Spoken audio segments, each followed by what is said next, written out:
Assalamualaikum warahmatullahi wabarakatuh.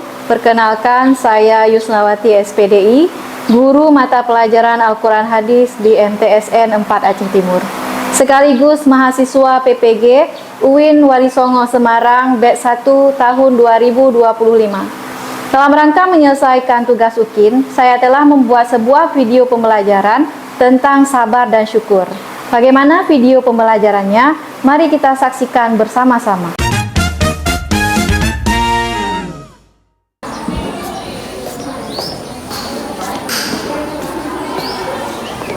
Assalamualaikum.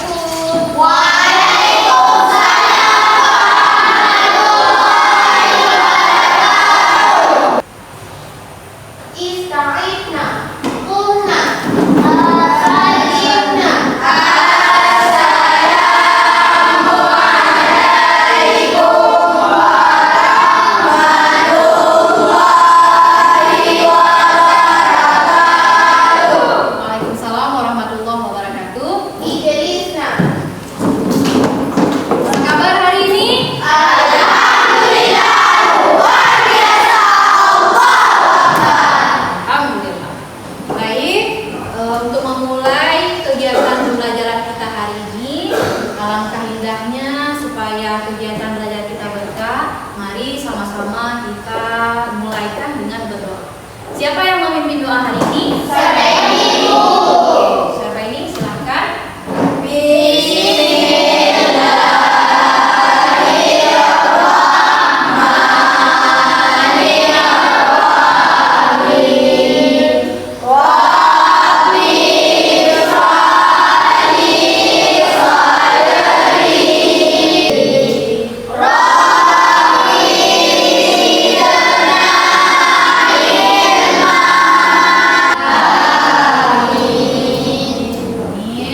Semoga doa yang kita bacakan menjadi rahmat untuk kita agar apa yang kita pelajari hari ini jadi ilmu yang bermanfaat bagi kita.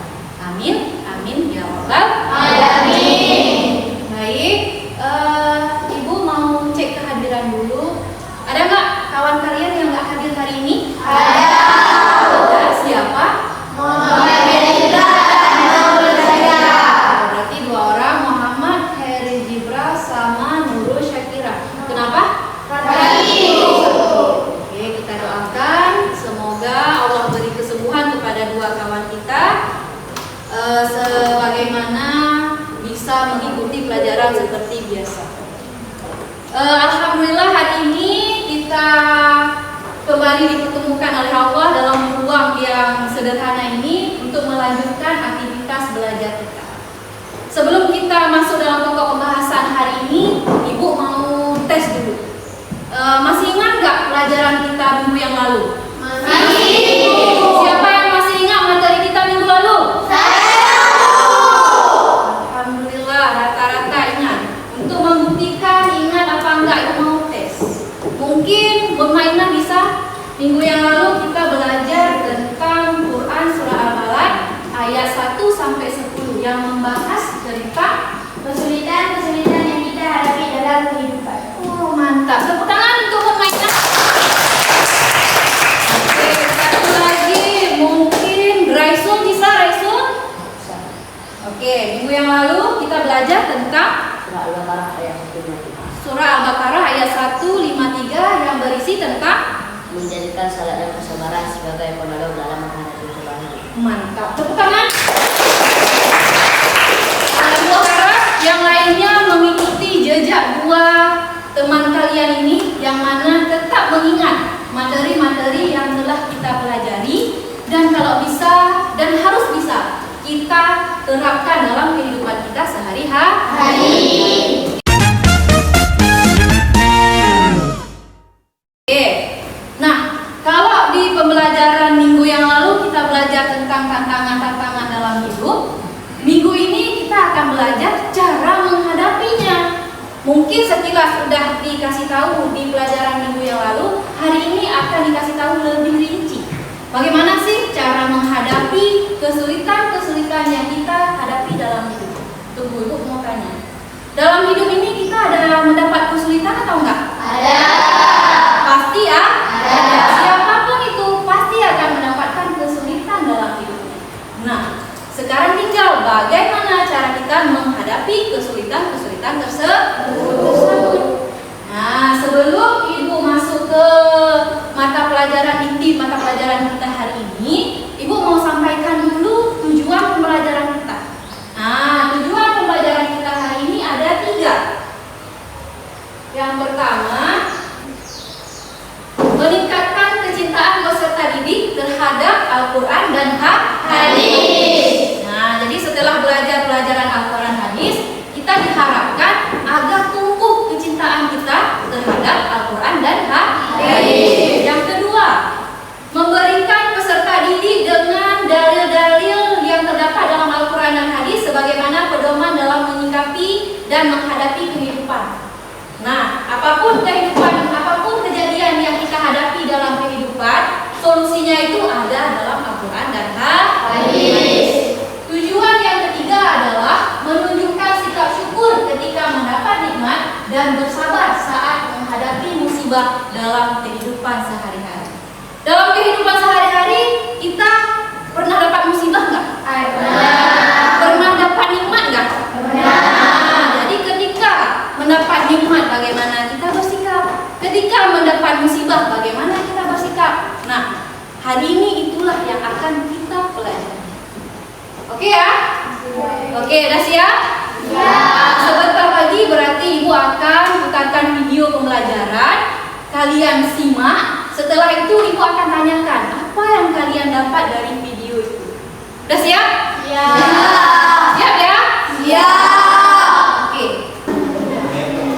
Sebelum kita menonton video pembelajarannya, Ibu jelaskan sedikit bahwa sifat sabar dan syukur ini erat kaitannya dengan hadis Nabi dari Muslim, riwayat Muslim dari Abu Yahya Suhaib bin Abbas. Sebelum kita belajar lebih jauh tentang hadis, Ibu mau ada beberapa orang mungkin yang mewakili untuk membaca hadisnya. Mungkin bisa dimulai sama Raisul. Siapa? Bismillahirrahmanirrahim. Bismillahirrahmanirrahim. An Abi Yahya Suhaib bin Sinani radhiyallahu anhu qala Rasulullah sallallahu alaihi wasallam ajaban li amril mu'mini inna amrahu kullahu khairan wa laysa dzaka li ahadin illa lil mu'mini in asabathu sarra'u syakara faqala khairan lahu wa in asabathu darra'u sabara faqala khairan lahu. Rahu Muslim. Tepuk tangan. Seorang lagi bisa Musafira. Bismillahirrahmanirrahim.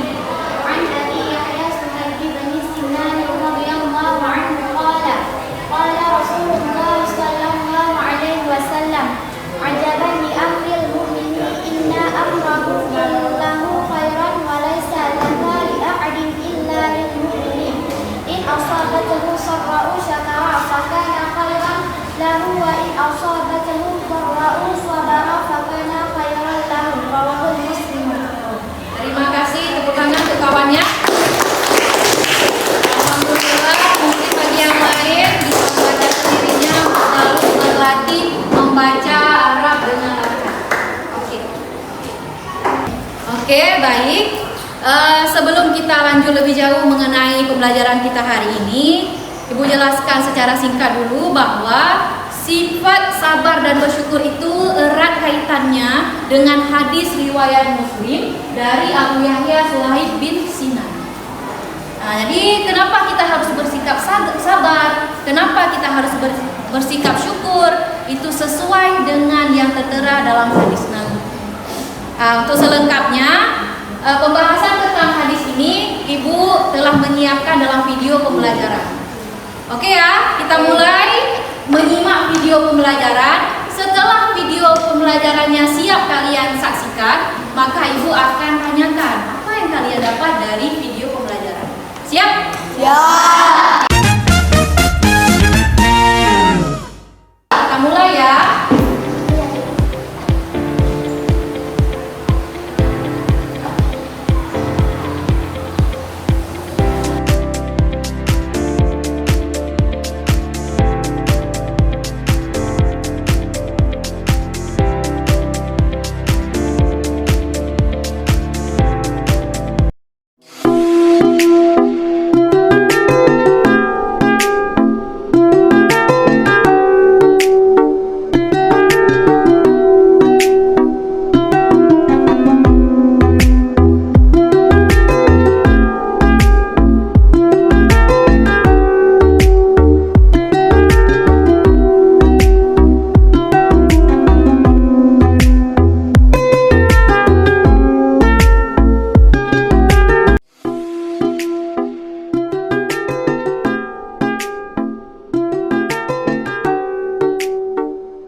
Mantap, tepuk tangan.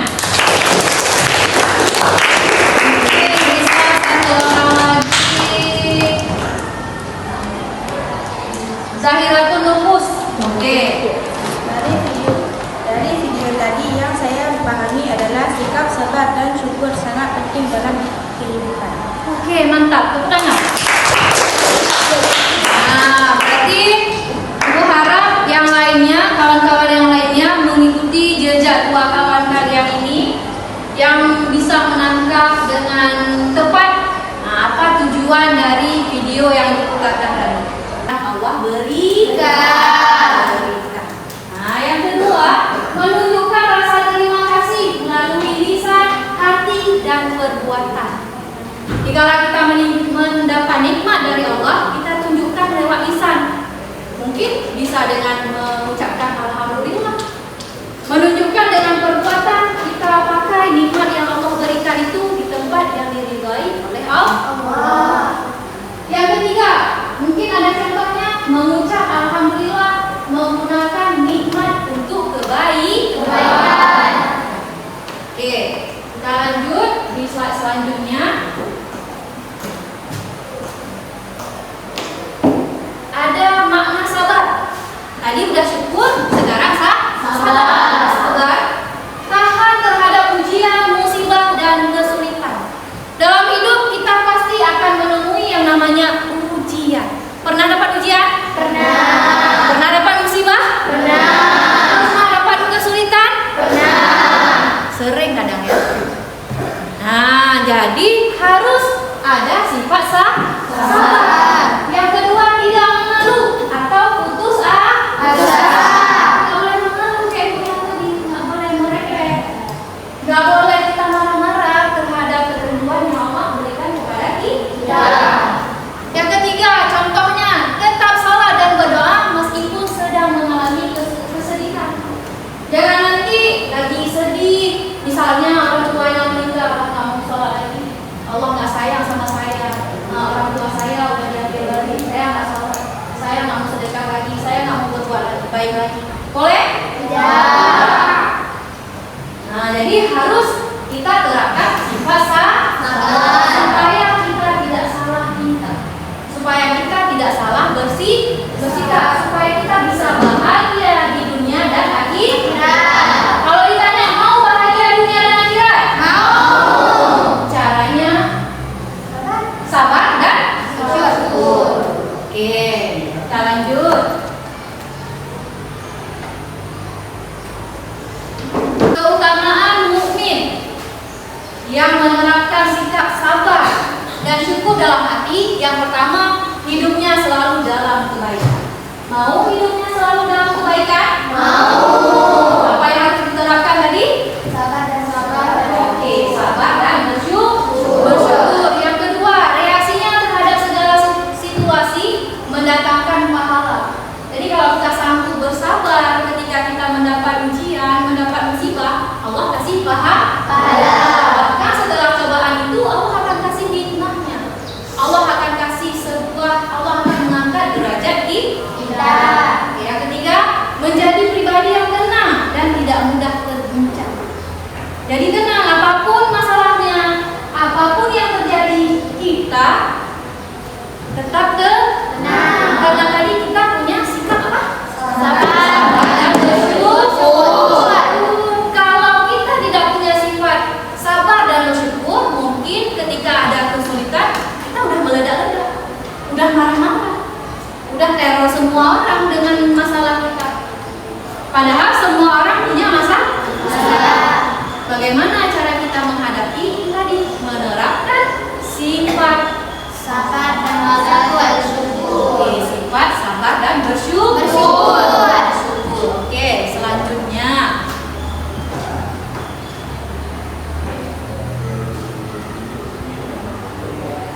apa sih hadis ini? Apa yang diharapkan dari hadis ini? Nah, jadi yang pertama, hadis ini menjelaskan sifat unik seseorang mukmin dalam menghadapi kehidupan. Gak semua orang itu bisa dengan mudah menghadapi kehidupan. Enggak.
lembar terakhir.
kerja kelompok kami. Dari hasil kerja kelompok kami terdapat 3 contoh sikap sabar dan sikap syukur. Contoh sikap syukur. 1. Diberi hadiah ulang tahun oleh orang tua, lalu mengucapkan terima kasih dan merawat hadiah tersebut dengan baik. 2. Lolos seleksi ekstrakurikuler seperti pramuka atau paskibra, kemudian tetap rendah hati dan rajin latihan. 3. Diberi makanan favorit oleh teman dan membalas kebaikan tersebut dengan doa atau berbagi juga di lain waktu. Contoh sikap sabar. 1. Ditegur guru ketika tidak mengerjakan PR, lalu menerima dengan lapang dada dan berusaha tidak mengulanginya. 2. Gagal tampil dalam pentas seni karena alasan teknis, tetapi tetap mendukung teman-teman yang tampil. 3. Seragam sekolah basah karena hujan, namun tetap datang ke sekolah dengan semangat. Sekian hasil presentasi kelompok kami. Kritik dan saran dari kelompok lain sangat kami harapkan. Kami akhiri. Assalamualaikum.